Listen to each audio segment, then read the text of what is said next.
नमस्कार दर्शक बंधु श्री न्यूज को स्वागत करुछि मु सुजाता। आसंतु आज खबर उपरे नजर पकाइबा। राजनैतिक इच्छा शक्ति अभाव खेल पड़ियार हाल हेला बेहाल। सब अछि किंतु किछि नाही रे ही चलीछि सब किछि। तबे देखिबा को बाकी रहिला आगु कौन हेउछि। हाँ आज्ञा आमे कहूछु घुमुसर माटी एहार कला संस्कृति इतिहास क्रीड़ा और राजनीति भारत विख्यात। भंजमाटीर क्रीड़ा और क्रीड़ाविद राज्य और राज्य बाहर सुख्याति अर्जन करथिला। भंजनगर सहरर मुख्य भारत रे अवस्थित जेल पड़िया रे दिन थिला बहु जातीय और राज्य स्तरीय फुटबॉल मैच अनुष्ठित होथिला। किंतु एही 60 वर्ष पुराना पड़ियार उन्नतीकरण होई पारुनी। बदलिछि सरकार किंतु बदलिनी जेल पड़ियार भाग्य। 60 वर्ष तले जेमिति थिला सेमिति अछि। केते जे जनप्रतिनिधि आसिछंती ओ जाइछंती किंतु उन्नति होइनी एही जेल पड़ियारे। एही पुरातन जेल पड़ियारू केते जे खेलाड़ी भारतीय जातीय फुटबॉल दल रे स्थान पाइछंती किंतु एहा सत्ते पूर्व सरकार एही पड़ियार किबा खेलाड़ी माननक पई कोनोसी विकास करि नाहंती। किंतु वर्तमान सरकार क्रीड़ा और क्रीड़ाविद विकास पई अंटा भिड़िछंती।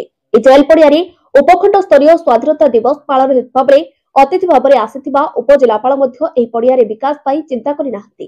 खाल खमा भग्न अवस्था थिबा दर्शक गैलरी रात्र सबरे मद्यपंक आडास्थली बनिथिबा एही जेल पड़िया वर्तमान पुरुणा गौरव हराइछि। तेणु भंजनगर मान्यवर विधायक श्रीयुक्त प्रद्युम्न नायक पुणी थरे बंद होइथिबा भंज ट्रॉफी फुटबॉल मैच आयोजन करिसेंती, जहाकि आसंता 24 नवेम्बर ठारू 30 नवेम्बर पर्यंत जेल पड़ियारे अनुष्ठित हेबो।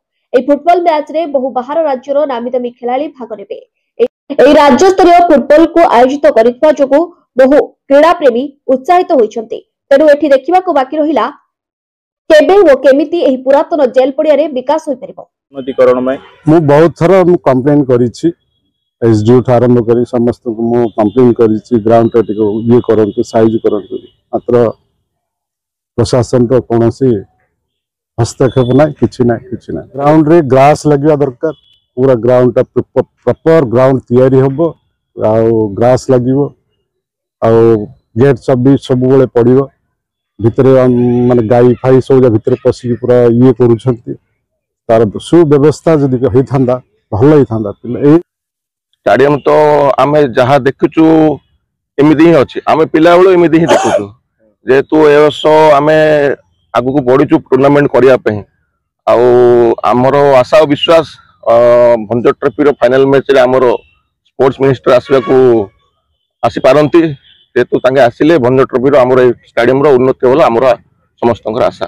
सरकार परिवर्तन हैला खुशीर विषय। सरकार 24 वर्ष परिवर्तन हैला अन्य एक इंडोर स्टेडियम कले किंतु एई जो स्टेडियम टा अछि या संपूर्ण रूपे अनुपयोग्य। एठी खेलिबा संभवपर नुह। एणु जेहेतु लोक माने परिवर्तन कर सरकार किसी उन्नति करबा पई ए अंचलर स्थानीय विधायक को मु अनुरोध करी आपण दया करी एई जो स्टेडियम रो उन्नति करबा पई किसी पदक्षेप निहंतु। आपण ए अंचल रो जने बासिंदा आपण कोनोसी अंचल आसी नांती आकु दृष्टि रखी प्रथम निवेदन एटा करी जे जो स्टेडियम पर गुरुत्व दियंतु। एपरि आगु को जदी एमति केते ट्रॉफी आउरी हबो आ जो आपण एठी जो ए जो स्टेडियम टा को मेला जानी यात्रा रे दौचंदी ता द्वारा मतलब स्टेडियम रो बहुत क्षति होउची। सब खोला खोली करी आ नष्ट कर दैचंदी।